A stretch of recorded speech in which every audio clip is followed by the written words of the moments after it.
ఈసారి కిషన్ రెడ్డికి బాగానే పోటీ ఉంది. మంత్రి పదవిపై ఇప్పటి నుంచి కోట్లాట. కేంద్రంలో మరోసారి అధికారంలోకి వస్తామని భారతీయ జనతా పార్టీ నమ్మకంగా ఉంది.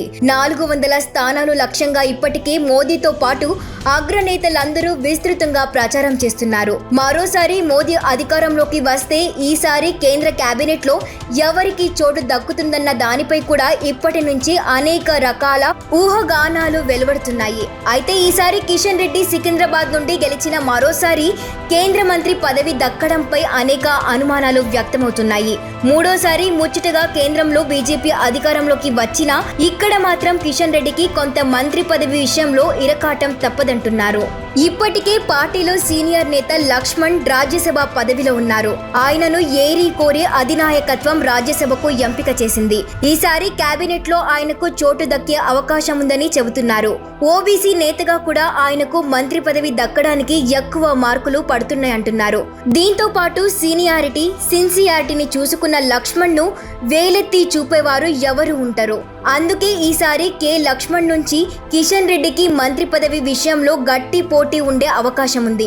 అందులోనూ గత అసెంబ్లీ ఎన్నికల్లో తాము అధికారంలోకి వస్తే బీసీని ముఖ్యమంత్రిని చేస్తామని చేసిన వాగ్దానం కూడా కె లక్ష్మణ్ వైపు చూపుతుందంటున్నారు. ఇక మరో కీలక నేత డికే అరుణ మహిళా కోటాలో ఆమెకు ఈసారి మంత్రి పదవి దక్కుతుందని చెప్తున్నారు. సామాజిక వర్గం పరంగా కాకుండా పార్టీలోనూ ఉపాధ్యక్షురాలుగా ఉన్నారు.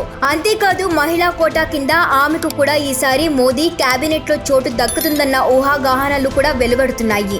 డికే అరుణ తన ప్రచారంలోనూ తనను ఈసారి గెలిపిస్తే ఖచ్చితంగా కేంద్ర మంత్రి పదవితో ఇక్కడకు అడుగు పెడతానని ఆత్మవిశ్వాసంతో చెబుతుండటం ఇందుకు నిదర్శనం. తెలంగాణలో మహిళలకు ఇవ్వదలుచుకుంటే మహిళా కోటా కింద డికే అరుణ పేరు ప్రథమంగా వినిపిస్తుందంటున్నారు. మరో బీసీ కీలక నేత ఈటల రాజేందర్. ఈయన మల్కాజ్గిరి నుండి పోటీ చేస్తున్నారు. ఈటల కూడా తాను గెలిస్తే కేంద్ర మంత్రిని అవుతానని చెప్పుకుంటూ ప్రచారం నిర్వహిస్తున్నారు. నియోజకవర్గాన్ని అభివృద్ధి చేయాలంటే తనను గెలిపించాలని, ఖచ్చితంగా కేంద్ర మంత్రి పదవి తనను వరిస్తుందని, బీసీ కోటా తనకు సహకరిస్తుందని చెప్తున్నారట.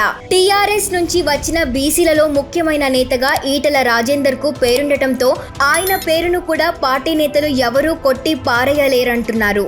మొత్తం మీద ఈసారి తెలంగాణ బీజేపీలలో ఇంకా ఎన్నికలు గెలవక ముందే మంత్రి పదవిపై చర్చ మాత్రం జోరుగా కొనసాగుతుంది. కిషన్ రెడ్డికి మాత్రం ఈసారి చెక్ పెట్టే నేతలు ఎన్నికల బరిలో ఉండటమే ఇందుకు కారణమని కూడా అంటున్నారు.